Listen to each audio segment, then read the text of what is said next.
8 people sent to local hospitals in Ohio after a shooting on the Ohio State University campus in Columbus. The Columbus Fire Department says one person is in critical condition. The others, thankfully, said to be stable.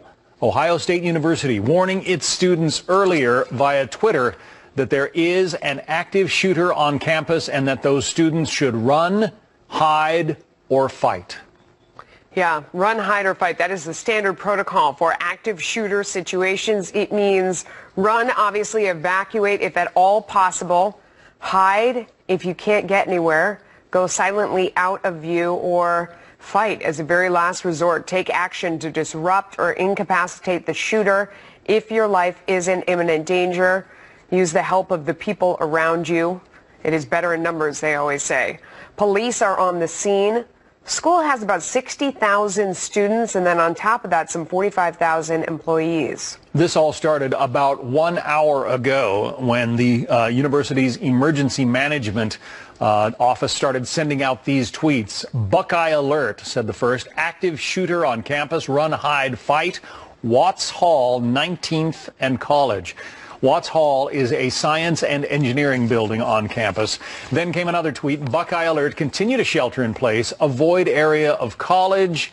More information to follow. But the information has been coming out in dribs and drabs. And as you can imagine, people are terrified there on the OSU campus. We know that 8 people have been transported to the hospital. We understand one of them is in critical condition. No word yet on whether the shooter is among those who've been transported. So Ohio State ranked as the 6th largest public university by total number of students enrolled. The ATF Columbus Field Division agents are responding to the scene right now. Rob Schmidt has the latest from the Fox newsroom. Rob, what other details do you have? Yeah, guys, and a lot of stuff still coming in. A lot of this will be a reiteration, but Ohio State, of course, on the north side of Columbus, Ohio. They're in central Ohio. This is a massive campus, as you said, 60,000 students, another 40,000 or so faculty as well. We have 8 people shot at this point. That is what we were being told from local authorities there on the scene. We have been calling hospitals, trying to get an update on exactly the details. What we have right now is that one person was taken to the hospital in critical condition, as you see a map there of Watts Hall where this is happening at on the campus, and 7 in stable. So 1 critical, 7 in stable. That is according to the fire press office there, the Columbus Fire Press Office. And so we're still trying to get an accurate number on that. That number has gone up by 1 here in just the last few minutes. The left side of your screen, you see just some video coming in from the campus. Of course, everybody just coming back from Thanksgiving break. Just a terrible time for something like this to happen. These students just saw their parents, and now their parents have to sit at home and wonder what is happening and if their children are safe. It's just a terrible situation to be in. That tweet came out, Melissa, like you talked about, saying run, hide, and fight. That is in order. And start with the first one. The first thing they want you to do is get away. If that is not an option, the camp is telling students to hide. Find a place to hide, mute the phone and just try to stay where you are, shelter in place. And as a last resort, if there's nothing else, to fight any attacker. And that is the order, run, hide, and fight. Of course, Watts Hall, where this is happening, as you saw on the map, that is a materials science and engineering building there at Ohio State. And again, also, along with run, hide, and fight, a shelter in place, saying, if you are on the north campus, the university wants you to just stay in place, shelter in place. If you're nowhere near where this attack is, just stay where you are, stay in a safe place. Don't move around, and also don't call 911 for information. Parents, I'm sure, I can't imagine how hard it is to deal with something like this, but they don't want you calling the police department. Don't tie up the phone lines trying to get information. Only call 911 if you have information to give, if you can help the situation at this current point. The governor of Ohio, John Kasich, of course, tweeting out that his thoughts and prayers are with them, and also saying be safe and listen to first responders in this situation. But again, just to repeat, 60,000 students on this campus. This is a massive Big Ten school there in central Ohio, just on the north side of Columbus. 8 people shot. We have reported from the Ohio Fire Press Office that 1 has been taken to the hospital in critical condition, 7 in stable condition, and we don't have any information on what has happened to the shooter in the situation here. And it's all, still coming in. There's a lot of information still coming in here. We're still trying to work on details. But we have a whole array of emails coming in and people looking into this. We're calling the hospitals trying to get more information. We'll get that to you just as soon as we get it. Guys, and Rob, we don't have any idea if there's more than one shooter, if the shooter is down. I mean, all we've heard so far on that end is just that there was an active shooter involved, right? No other details? Yeah, it just says active shooter. We have no information on what has happened to that person, if he's in custody, if he's been killed, if he killed himself. We really, everything's just preliminary. This just all happened at 9:56, I think, is when this first came in. Yeah. So you're talking about an hour and 10 minutes. And in a situation like this, you know, it might seem like an hour is a decent amount of time, but information is just so scattered and everybody's trying to figure it out. And again, we're talking about a massive campus. Right. You know, there's just, there's so many places to go, so many places to run, so many places a shooter could be, and there's a lot of police officers. You're seeing the scene there. It's just terrifying, really. The saddest thing is for the parents sitting at home that just have no idea, you know, what's going on. Thankfully, with cell phones in this day and age, you can get information out rather quickly. But, you know, a lot of people just on pins and needles wondering what's happened to their children that they likely just said goodbye to yesterday to send them back to Ohio State there in Columbus. Rob Schmidt, thank you for that report. I know we'll bring you back when you have more. Thank you. John. I was just in Columbus 2 weeks ago for election coverage. Beautiful city, very friendly people, well covered by the Columbus Dispatch newspaper. And that newspaper is reporting that the shooter is dead, that the shooter on this Ohio State University campus is dead. No confirmation on that, but again, the Columbus Dispatch, a very reputable newspaper, that is their reporting. Danny Colson is joining us. He is the former FBI Deputy Assistant Director and the agency's hostage rescue team commander. Danny, as we continue to watch, I mean, it looks like police are in armored vehicles around portions of the campus, around Watts Hall, where this shooting apparently took place. What is the priority? What is going through the minds of those law enforcement responders? Well, first of all, they have to be sure that they don't have more than one shooter. These things often go in, with groups. Hopefully that's not the case here. Let me point out something to you. I visited a crime scene last Sunday where one of these things took place, and they follow the exact protocols that we're seeing here on television. They locked down, they hid, they ran away, and not one person died inside the facility once the active shooter situation began because they had a plan, and they knew what to do. They knew how to lock down, and they protected themselves. People died outside, unfortunately, but once the individual got inside, nobody died because they're following the exact same procedures that we're seeing announced here by Ohio State University. And so much credit for that. Yeah, so many of these procedures have changed since the unfortunate Columbine High School massacre in Colorado. Yes, you don't wait anymore. You go in. It's a bad day for law enforcement, but their job is to get in quick, resolve the situation, and neutralize the threat. And that's what we're seeing more and more. When we see they don't do that, so we see significant carnage. I have to give kudos to Ohio State University. A lot of universities don't do this, and they apparently have dealt with it in orientation. They have a system they can tweet or send out text messages, and that's very, very helpful because notice is the most important thing, and they can tell the kids what to do and the faculty and staff what to do. They've got a real good chance of living if they just have a plan in place and have practiced it. Yeah, Danny, we've heard so much about the Buckeye Alert system, I mean, just in the past hour, sending out messages to students, but also that students can respond to that alert system and say where they are and send back information. Is that right? And how many schools have systems like that? Unfortunately, not enough. I'll give you a stat. Not one child has died in a school fire in 50 years. And we do fire drills every month. We very seldom do active shooter drills. And people need to prepare for this, whether it's your church, your mosque, your synagogue, your business. Get ready for this because it's coming. And you can see where people prepare and they involve law enforcement in their preparation, they've got a real good chance of making it through this. Well, one of the things that I think is really important for everybody to know, and that is that these things are perpetrated by people that are blasted out high on adrenaline. And adrenaline will only carry you for a period of time that's not very long. And the more time you can buy by locking yourself down, getting into a position where you can get away, the more chance you have of that adrenaline subsiding, and then things get better for the victims. Oftentimes they kill themselves or they make a mistake, and police officers or sheriff's deputies neutralize them. But what we're trying to do here is buy time so that the police can respond and you have a chance to survive. All right.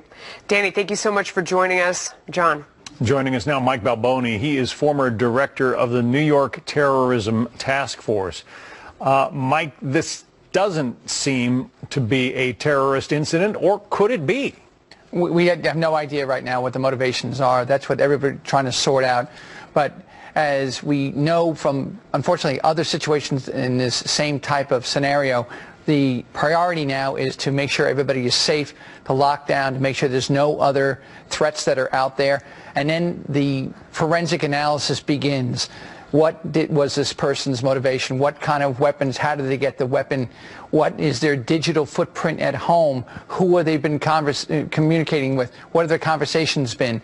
And that will give us an idea as to what type of motivation may have spurred this type of an attack.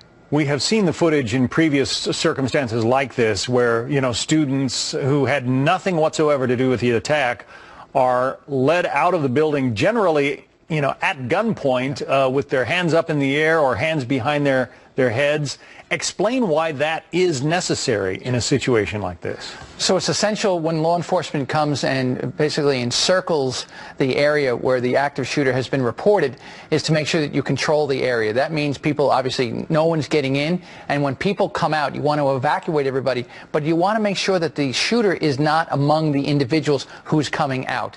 And so you have to identify people. In addition to which, what you want to do is you want to make sure you know who's there and who is not. So what's very important is that we have all have cell phones, and to have people in this situation say, I'm safe, I'm good. That kind of information is really critical as these very quick events happen. Remember, this usually does not take much longer than 5 to 10 minutes in the active shooting situations we've seen before. Yeah, it's been underway for about an hour and 15 minutes now. The Columbus Dispatch is reporting that the shooter is dead, although we have not independently confirmed that. At least 8 people taken to hospitals. Michael, 60,000 students at this, one of the largest universities in the nation. What do you say to parents at a time like this? You say to parents that this is an event that has taken place, and it's very unlikely that your individual child is involved just based upon statistics. You pray for the families that are involved in this, but what you have to have faith in is that this is a situation that law enforcement and security personnel at the campus have anticipated and hopefully have responded in such a way as to prevent the loss of life. Let's hope that there isn't any further loss of life. We are told that one person was in critical condition. 7 others hospitalized in relatively good condition, we understand. We're certainly going to continue to monitor this breaking situation. We'll bring you the latest as we get the information. Michael Balboni. Michael, thank you. Also, brand new developments breaking on the Trump transition as fierce infighting erupts in the president-elect's inner circle. We will have that for you right after the break.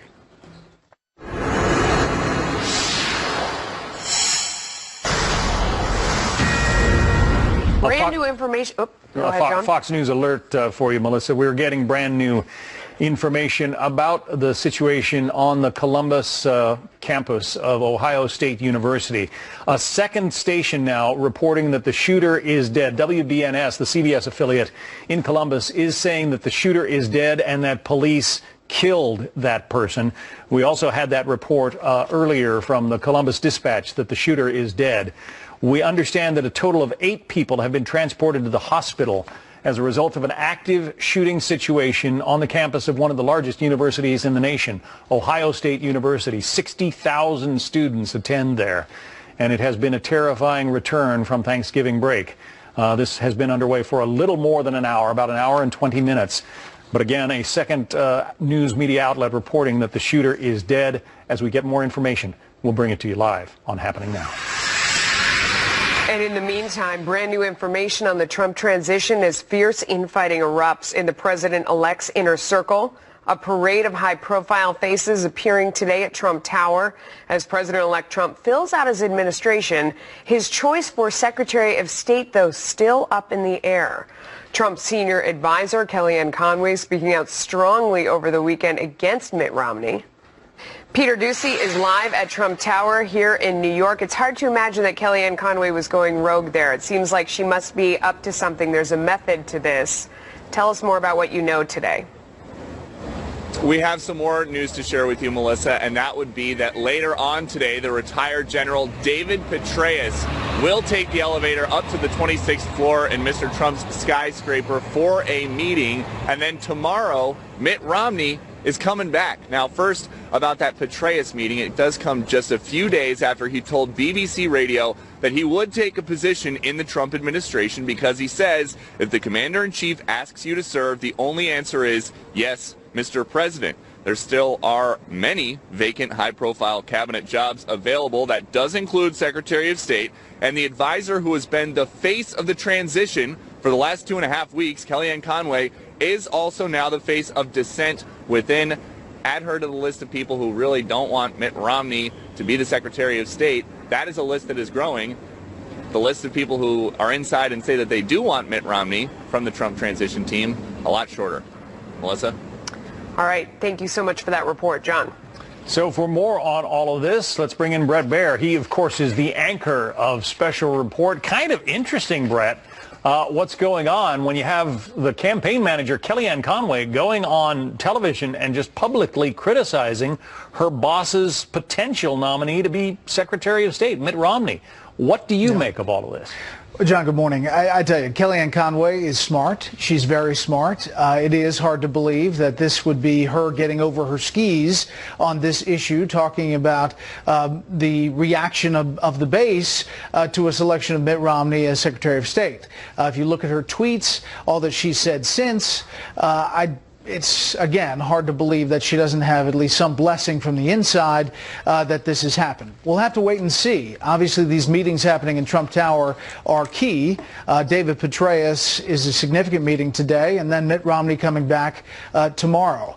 At the end of the day, the Trump administration is starting to fill out ahead of schedule, and the big positions of defense and Treasury, Homeland Security, and State still obviously have yet to be filled. And it's just not, it's not just Kellyanne Conway. Newt Gingrich, who has been, very tight with Donald Trump, a big supporter throughout the election campaign, over the weekend said he thought a Romney choice would be disappointing.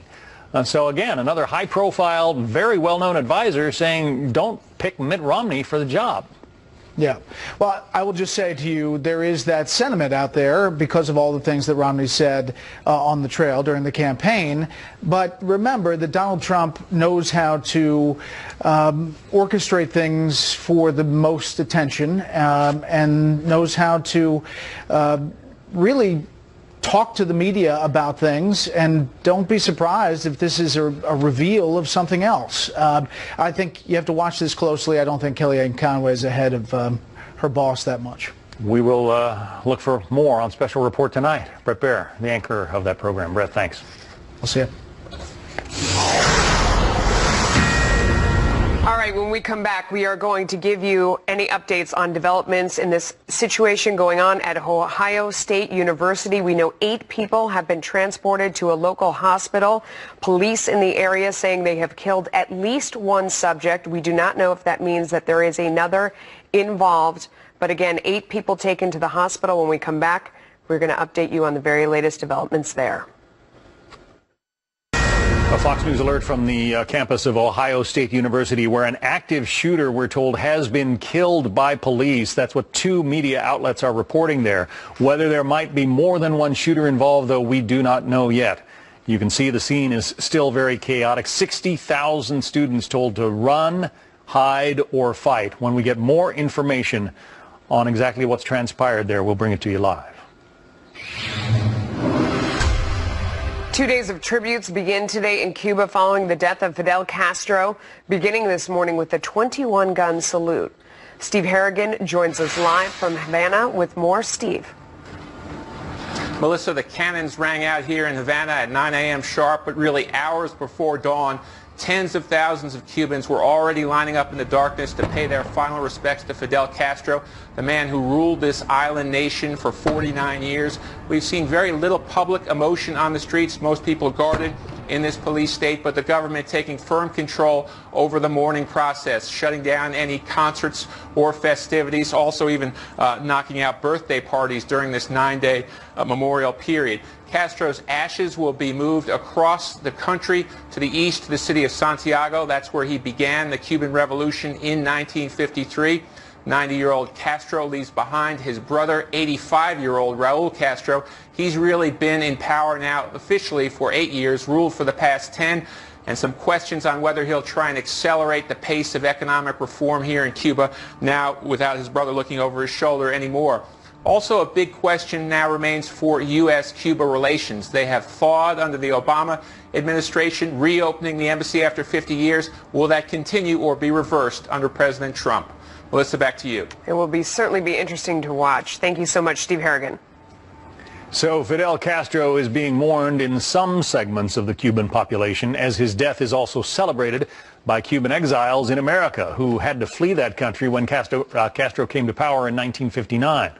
It wasn't until 1961 that the U.S. severed diplomatic relations with Havana. Our next guest interviewed the dictator back in 1996 about Cuba's relationship with the U.S. Let's talk now with the journalist who conducted that interview, Maria Elvira Salazar, host of Maria Elvira Live and Mega News broadcast on Mega TV. So when you got the word that Fidel Castro was dead, first thought that went through your mind? Oh, it was new dawn for the Cuban people. A new era has begun. That was my first thought. You really think that things will change? I certainly hope so, because that's the only thing we have, hope. It's a moment of historical proportions. Trump is in power, or he will be very soon. Fidel is dead, and Raul is alone with an economy in shambles. I lived in Miami for about 14 years, starting in the middle 80s. The hatred for Fidel Castro on the streets of Little Havana and elsewhere was visceral. But the thinking is that there is a new generation of Cuban Americans sort of taking the place of the older generation, and that they are not as anti-Fidel as their parents. Give us your take. I'm so happy you lived here in Miami. I belong to that second generation. I was born and raised in the United States. But you know, when you grow up in exile and you see the suffering and you see the tears and you see the separation between families and you hear of the oppression and the torture and the political prisoners, your parents teach you what happened, and you still remember. So you interviewed the man. I mean, all of those thoughts must have been very much at the forefront of your mind. This is a guy who has imprisoned his political enemies, has killed thousands of people to cling to power. Did he not understand the gravity of that? Did he not express remorse?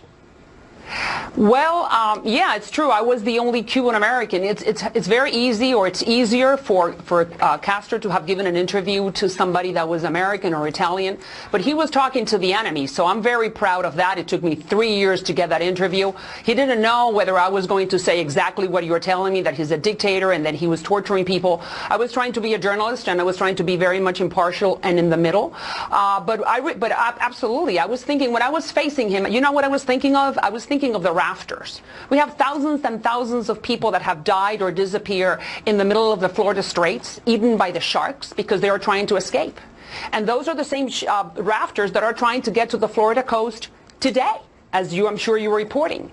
So I did my job, but still we remember, and the streets of Miami are full of, I would say, a lot of people in Miami are celebrating that he is dead, not because he died, but because there is a new dawn for Cuba. President Obama has extended an olive branch to Cuba, reopened diplomatic relations. You can fly an airline to Havana now legally, which you couldn't do for decades.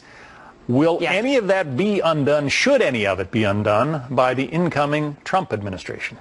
Well, that's why I'm telling you that we are in a historical, glorious moment, because what Obama did was very noble. I think he really tried to reach to the Cuban people and put aside the government or the Castro brothers. President Obama knows exactly what the Castro brothers have done, but he tried to surpass that and reach a hand, or extend a hand to the Cuban people. We'll see. Now President Trump... President Trump needs to tell me. Sorry, I just want to finish. President Trump needs to see if he really wants to do business with the Cuban military, which is what's happening in the last 2 years. Maria Elvira Salazar, thank you so much. To you. When we come back, we are going to bring you the latest on those developments out of Ohio State. 8 people at a local hospital. The shooter is dead by reports. We'll be right back. A Fox News alert, and the emergency appears to be over at Ohio State University. Its emergency management office has sent out a tweet saying that the shelter-in-place order has been lifted. The scene is now secure. It goes on to say that all classes on the Columbus campus are canceled for the remainder of today. This apparently started with some kind of a vehicle attack at Watts Hall. A red SUV rammed the building, or perhaps a doorway, ran over some people, or at least collided with some people. And then there was a report of a shooter on campus. One person, we are told, is dead as a result of police gunfire. But there's also a report that a second assailant may have been involved. So we're trying to straighten all of this out. But the good news is the situation does appear to be at an end, all under containment, according to Ohio State University police. In the meantime, some new numbers breaking on how the government wastes your tax dollars, with the federal fumbles report just released. Now, last year it showed a whopping $105 billion in unnecessary federal spending. So what are the numbers like this year? Chief Congressional Correspondent Mike Emanuel live on Capitol Hill with that. Mike. Well, John, good morning to you. Oklahoma Senator James Lankford calls his report federal fumbles, a little bit of a football reference there. 100 ways that the federal government has dropped the ball. Let's take a look at some examples. The federal government spending nearly $500,000 to study the sights, sounds, tastes, and even the smells of the medieval period. Then there's the National Institutes of Health funding a $2 million study about kids' eating emotions and finding that children don't like to eat food that has been sneezed on. And while rural hospitals here in the U.S. closed, USAID has spent or committed $1 billion in hospitals and infrastructure projects for the Palestinian government, some of which we're told are unusable or unsustainable. Lankford, a Republican from Oklahoma, has been talking about his new report this hour. Some other examples: the Fish and Wildlife Service spending $180,000 to develop a method to count and tag the sea duck population here in America, and $315,000 spent by the National Science Foundation to study how court rulings make people feel. Expect fiscal conservatives like Senator Lankford from Oklahoma to continue to beat the drum in a new Congress about it being time to tighten things up in terms of federal spending. John? It has you pulling your hair out, doesn't it? Mike Emanuel on Capitol Hill. Mike, thank you. Thank you, sir. A new legal twist in the Charleston church massacre, with the judge accepting the accused murderer's, quote, unwise decision. What that decision was and the impact it could have on the trial, when our legal panel weighs in.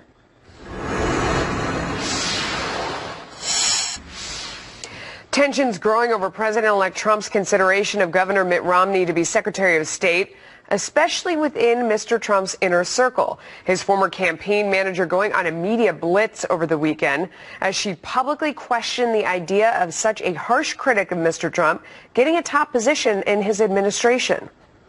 Joining us now is Karl Rove, former senior advisor and deputy chief of staff to President George W. Bush. He is a Fox News contributor.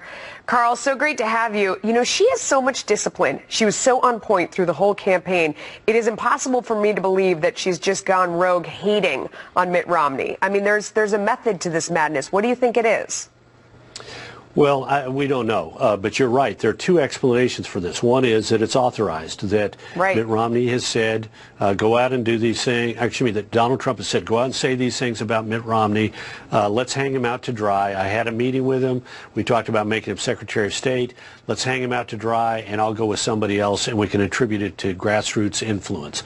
The other is that she's gone rogue, and she's doing this on her own. She says she's given this advice to Trump privately, and now she's making it publicly. Now, look, I don't know which one it is, and we may never know which one it is, but I do know this. This is destructive. This, first of all, suggests that Donald Trump is weak when his inner core, his closest advisors, are publicly telling people, this is the advice I gave my chief, and he isn't listening to me. So it makes him look weak. Second of all... I mean, is there another explanation, though? I mean, is it possible that it gets the shooting out of the way? I mean, is there anything it gets over with by doing this? Well, sure, but look, you know, if you want a reason to blame it on, yeah, but you're the president-elect. You can always say, I made my choice on the basis of, I thought this would be the best person for the job who is in sync with me on my policies. I looked at a lot of capable people, but I've settled on X. This one is going to make it look like, regardless of what he does, if he settles on Romney, it's going to be his closest advisors told him not to do it. If he settles on somebody else, it's going to be there was anger about Romney, and he couldn't stand up to that anger. It's better to have given that advice in private and let him make his decision one way or the other. And if it is a decision, you can tell him, look, I'm getting lots of negative feedback about Romney. I think this will blow up a great deal of your base, but do that in private, because look, here's the long-term ramification. Inside the White House, the most important thing that the staff can provide the president is unvarnished advice. But if you have people out there giving their advice publicly as well as privately, it inhibits the free flow of information. Who wants to now walk into the room and say, well, I think you ought to go with Romney, if you've got Kellyanne Conway out there blasting it? What happens in some future issue if somebody feels free to go out and give their public advice, their private advice publicly? Or what happens if the president adopts this as his MO? This is going to inhibit the free flow of confidential private advice to the president, which is one of the most important commodities inside the White House. Or he wants to show that he's his own guy. He lets her go out and do this. He makes another decision. Otherwise, regardless, he gets to show he's his own guy when he makes a decision. I hear you. Not when he gets criticized or advice given in public. That doesn't add. He is the decisive leader, and he's a decisive leader when he makes a decision. You bring up the idea of how well their outlooks mesh on how to manage countries and your relationship with them around the world, and obviously there are a lot of places that they differ. Might there be some advantage to that, where they're sort of the ultimate good cop, bad cop team, where Trump says, I'm going to start a trade war with China, or I'm going to really hold my ground on this, and Romney goes to the country and says, boy, he's sort of a lunatic. You've heard what I had to say in the past. He'll do it. You better do what he wants, because he'll do it. I mean, could that be one advantage? Well, there is, in the private discussions with foreign leaders, yeah, it's amazing how often you do get people saying, well, look, the president's being advised to do X, but unless you do Y, he might do X. Yeah, that kind of stuff happens all the time. In fact, it happens sometimes in the personal contact between foreign leaders. If you don't do something about this, this may force me to do that. And that kind of thing comes into play often, and it could be. But look, here's the bottom line. The president-elect of the United States is entitled to make his decision, and a decision is best made when his advisors, in my opinion, privately comment to him and don't publicly comment. So if he decided that it was good to authorize her to do it, it's not in his long-term interest or even in his short-term interest. It makes whatever he ends up doing look weak, and if he didn't authorize her, it's even worse. Yeah, he does like to defy conventional wisdom. Who do you think would be the best for the slot? Look, this is a very personal decision. A lot of it involves the chemistry of the president and the nominee for the Secretary of State, and also the relationship between the National Security Advisor and the Secretary of State. Because, look, the National Security Advisor is somebody we don't talk about in this drama, but the National Security Advisor has to be able to work hand in glove with the Secretary of State and to lay out all of the options available to a president, some of which may come from the intelligence, be advocated by the intelligence community, some by Secretary of Defense, some by Secretary of State, but a variety of opinions. So this has got to be somebody that the Secretary of State can work with, and whom the Secretary of State respects, and whom the National Security Advisor respects, because they'll be knit up very close. One of them as an advocate and an executor, the Secretary of State, and one as the process leader who helps shape the options to the president. And is probably the last person, when President Trump sits there and says, okay, I've heard all this advice, I've heard where the Secretary of State is, Secretary of Defense, CIA, everybody, National Security Advisor, what do you think? That they play an important role in this drama. Absolutely. Karl Rove, great to see you. Thank you. Thank you, Melissa. Well, bargain hunters are heading online for Cyber Monday, but the great deals might have started even before today. What every shopper needs to know.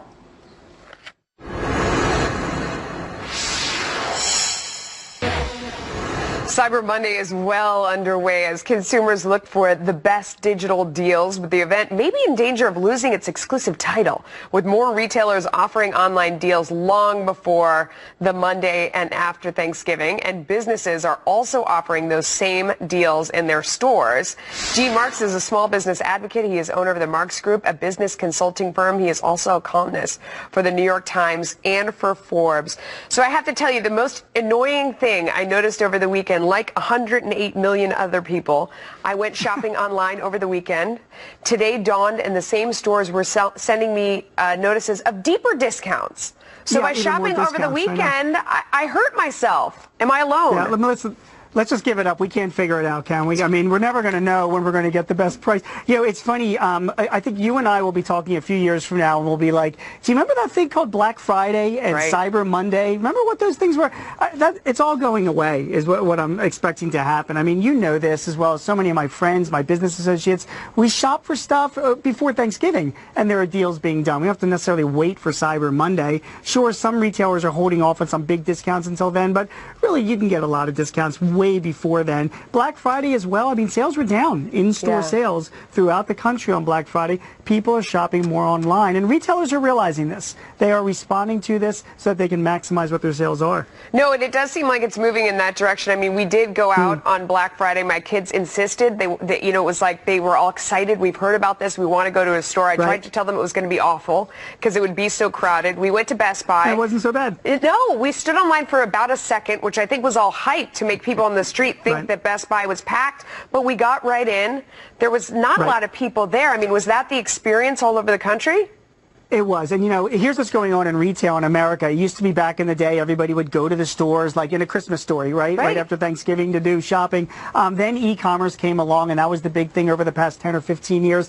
Now, Melissa, we are seeing convergence in retail. So instead of fighting the online sellers, most brick-and-mortar stores are now embracing the online world. So stores like Walmart, Target, CVS, they're offering their shoppers the ability to order online, go right into the store and pick up their stuff. Nordstrom is doing the same thing. Even CVS is having curbside pickup as well. Wow. And I got news for you. On the other side of the chain, Amazon, who, by the way, will account for $1 every $2 that are spent online over the holidays, according to a report, they're still now moving towards brick and mortar because Amazon is realizing that, look, we're going to open up some bookstores, we're going to open up some retail outlets because it's not all about just being brick and mortar, it's not all about just being online. It's a matter of converging the two of those things together. Have you pinpointed an exact day that's the best day to buy online when you get the best deal, but when things aren't gone? Because you wait too long and it's gone no matter how good the deal is. Real quick, what's the best day? I can tell you specifically, the biggest shopping day of the year is not Black Friday. The biggest shopping day is the Saturday before Christmas. So if you are looking for your biggest bargains, whether you're in store or online, that's when you want to target. I think they're out of stuff, but anyway, thank you so much. Great tips. We love it. John. Thanks, Melissa. Take care. Well, the man who confessed to killing 9 people in a Charleston, South Carolina church is found competent to stand trial for their murders. Does this ruling affect his ability to plead not guilty by reason of insanity? And another big decision in his case, all ahead in the second hour of Happening Now. Some new information now on those devastating landslides in Italy. 2 towns in the north hit particularly hard by those slides after days of torrential rain. Now drones are surveying the damage. The video shows roads cut off, many homes inaccessible as hundreds of people are displaced. Those landslides triggered by floods over the past few days, and more bad weather is forecast for the region. Volunteers are still working to contact families living in homes that remain under threat. Poor Italy. They've had a couple of terrible earthquakes, and now all this torrential rain and landslides to boot. Wow, those pictures are really horrible. The damage, amazing. All right. Well, we are going to be back here in an hour. I'm coming back. Why not? Yeah, please do. Please do. Enjoy having you here.